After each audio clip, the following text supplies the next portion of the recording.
Hello folks, today is October 21st, 2016. As always, my name is Jake Baldino, here to talk about cool stuff happening this Friday. And there's a lot of shit we gotta talk about. First things first, the Logan trailer. Oh my... I can't really talk about that. Why? It's not video games. And? Just say that. But this isn't about video game, but fuck you, it's all. But hey, remember X-Men? All those cool X-Men video games? Those are real. The game based on... Yeah, Wolverine Origins is Wolverine, was it Wolverine Origins? Yeah. That game was really good. The one where you could just kill people mercilessly. But anyway, first things first, rest in peace, United Front Games. That was the bombshell news this week, is that the developers of Mod Nation, Racers, and Sleeping Dogs have closed their doors. And I, personally, am devastated because Sleeping Dogs was one of my favorite games of a long time. So this kind of hurts the chances of seeing a new one anytime soon. Ugh, it sucks, but also it's worth noting that they were developing Smash and Grab, which looked promising, right? It was an early access game, and just a few days ago it got like more debut gameplay, and people were showing it off and playing it and enjoying it, and suddenly they closed their doors. It's also in the news that they are issuing full refunds for this early access on Steam, no matter how many hours of it you've played, and that's unfortunate because it seems like some people are really enjoying the game. So rest in peace, United Front Games. Thank you for the good times. Seriously, I'll never forget Sleeping Dogs. So I hope y'all land on your feet, but we also have to talk about one of the biggest things going on this week, and that is the new Nintendo console. The NX has been revealed, and it is called the Switch, and basically all of our predictions mostly rang true. I also said March 2017. Look who was right. I'm going to bet my money on that. I would say expect March 2017, but that's just my guess. So what it is, just in summation, for those of you that don't really follow it, it is a console. It is a home console. You will be able to detach it from like a cradle dock type of thing and take it on the go and play with it. It also has multiple configurations, swappable versions, and you can also detach the side controllers, and multiple people can play on this thing with your friends, like looking at it like a little screen if you're like a cool hipster who lives on a rooftop and has rooftop parties every day. And Life isn't that great, Nintendo. Life is not like this trailer at all. I don't have a living room. I don't have a cool dog. I don't have a, what? I don't have a living room. I don't. What? There's a lot to configure with this thing. The different ways you can play it. Playing it at home, you can use the actual controller pad thing, but you can also use their version of a Pro controller, which it looks like they got it better this time around compared to the Wii U Pro controller. Also, it is going to be cartridge-based. They did show a guy clip a little game cartridge into there. It seems like from all of us that it does not have a disk drive, and Nintendo has confirmed that there will be no physical backwards compatibility. I mean, that's how it goes now with new console updates, but I still think that should be knowledge. Yeah, you're gonna have to buy them again digitally, which totally blows. They did show off some new games, kind of. It looks like there is a new Super Mario game. They showed more Splatoon. And Nintendo also released a huge list of developers that are all on board with this thing, like Konami, From Software, Platinum Games, Square Enix, Activision, all these really big third-party companies that you'd love to come and expect and think they're really supporting this thing. They did show half of the video was Skyrim being played on this thing, but I think we should all remember that the Wii U had the same exact thing. The Wii U, I do recall, had a huge list of supported third-party developers that quickly dropped off like flies after their first game. They like ported over games for the Wii U, and then after that, that was it. That was all they did. So I really hope that doesn't happen again. In a perfect world, these developers are actually trying to come up with cool new ways to innovate with this Switch thing, because I think there is a lot of room for that. And honestly, the best thing I can say about the Switch, as skeptical as I may be and as skeptical as many other people may be, the hardware itself is awesome. I like the hardware a lot because it emphasizes exactly what we want. The games. The main focus here is the games. There's no motion controls. The thing apparently isn't even a touchscreen. There's none of that nonsense. It's just straight up video games and how you play them and where you play them. And I think that's nice. It seems like Nintendo is going back to square one. I wonder where this is going to fit in their ecosystem with the 3DS. There's still so many questions about this thing. I could talk about it for a while. I think the announcement was great and really exciting, but like I said, it's because I get excited about this hardware stuff. Ultimately, they didn't show a lot of new games, and that's all I really care about. If they're still going to be behind the ball on actual games for this thing, like the Wii U, if that's the case with the Switch, sorry, man.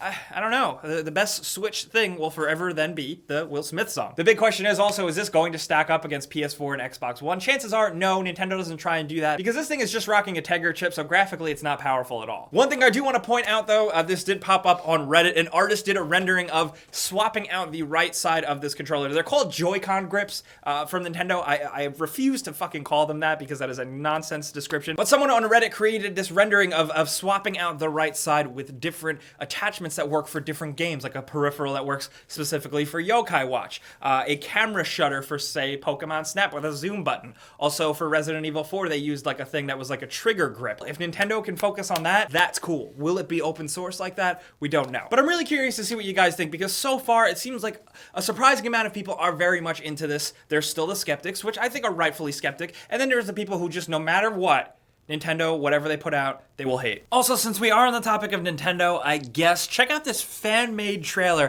for Pokemon Sun and Moon. I was actually blown away that this was a fan-made trailer, which is downright unfair. This trailer is designed completely to tug at your heartstrings, the 20-somethings who grew up playing Pokemon, myself included. I freaked out when I saw this because it showed the young kid and then he opened his eyes and then he was old, and I'm like, oh, fuck, that's me. I think it's great. I think it's definitely like masterfully done. It's charming, but also towards the end, I'm like, oh, fuck you. It's just kind of like, oh, you bought it then, you should buy it now.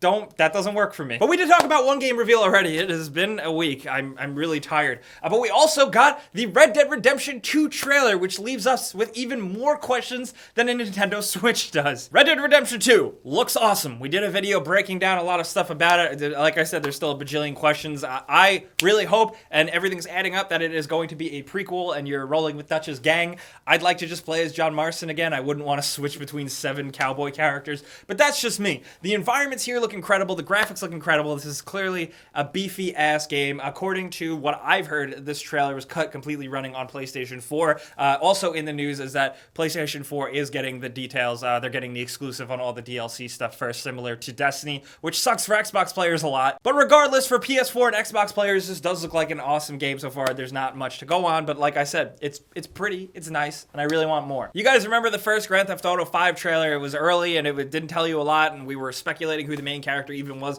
for a very long time, and most of us were very wrong.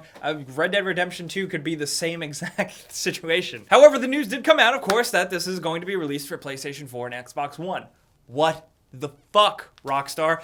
They've been doing this, and I know it's like maybe their business style to do this. I feel like they treat the PC players here kind of like cash cows. You know, we go for it on console just because it's on console, and then they expect us all to double dip on PC, and most of us do, and they make it and they sell it as a better product later on down the line. They could be doing the very same thing with Red Dead Redemption 2. And especially if you're a powerhouse like Rockstar, just make a PC version, please.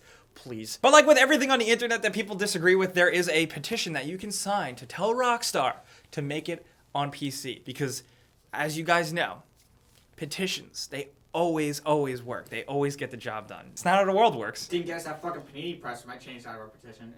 We're not getting an Office panini press. I told you. Is there a petition for that? There's he made a petition for us to get a panini press in the gameranx office. But since we are talking about Rockstar, let's talk about Grand Theft Auto 5 for a second. There's this new PC mod that some people made that basically gives you a Samsung Galaxy Note 7 in the game, and it's an in-game item that you can throw and it explodes. It's silly, it's hilarious, it's a throwaway goof. Some YouTubers made some videos on it, and then Samsung apparently didn't like this, so they filed some DMCA claims on YouTube videos. And that is super shitty. That is a complete abuse of the YouTube system and the copyright thing, which is already garbage. Don't fucking do that, Samsung. You're also completely in the wrong, so chill. And since every once in a while we like to lust after some hardware announcements, Razer announced the new Razer Blade Pro, which is a monster 17-inch screen, which also manages to pack a GTX 1080 in it, and it's hella impressive. But it's worth noting that this puppy costs $3,699. And I don't know if you guys saw the headlines, but video game voice actors are now on strike. The SAG-AFTRA union that represents a lot of video game voice actors has been in contract negotiations for over 2 years,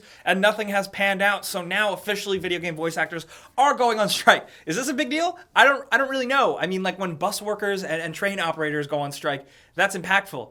Video game voice actors going on strike, I don't know how it works. I mean, maybe now more independent and small fry voice actors can get in on there. According to the union, they have a long list of game companies that are, you know, not working out with them, and they're all the main major companies that you can expect, and the strike is affecting all of those games that they've made that went in production after February 17th, 2015. And while it can be argued that a majority of strikes are resolved fairly quickly, this one notwithstanding, they have been trying to negotiate things for 2 years, and for good reason. They want fair pay, and they also want to be compensated and covered for when they're doing actual motion capture work within the games, which as of right now, companies haven't really made a distinction between the two in terms of pay and stuff. But also on the flip side, I have heard from people within the industry that say that this union doesn't even represent a large faction of the majority of video game voice actors. Apparently SAG-AFTRA only covers about 20 to 25% of these actors. So there is a lot up in the air about this, but I linked it down below. There's some reading you can check out, see what you think, decide for yourself what the deal is. Also, we are looking to make a Battlefield 1 glitch video. You guys probably know it can be glitchy and silly and messy sometimes, even though I really love the game. If you've captured any cool glitches, you can send them to us. There's a link to a form in the description below. We're going to be choosing some of you guys, and the best person, the one who wins our #1 spot, will win a free game of their choice. But speaking of going on strike, we got a free console to give away.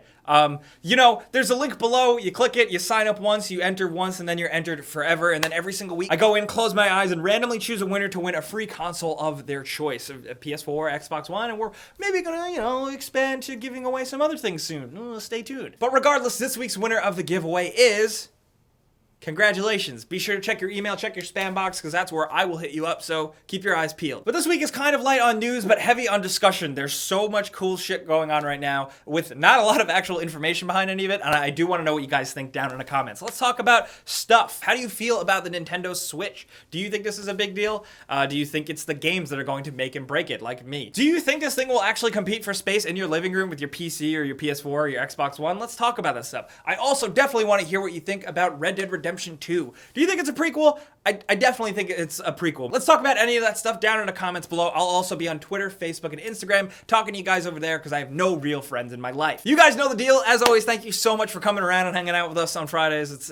It's pretty cool that you're here.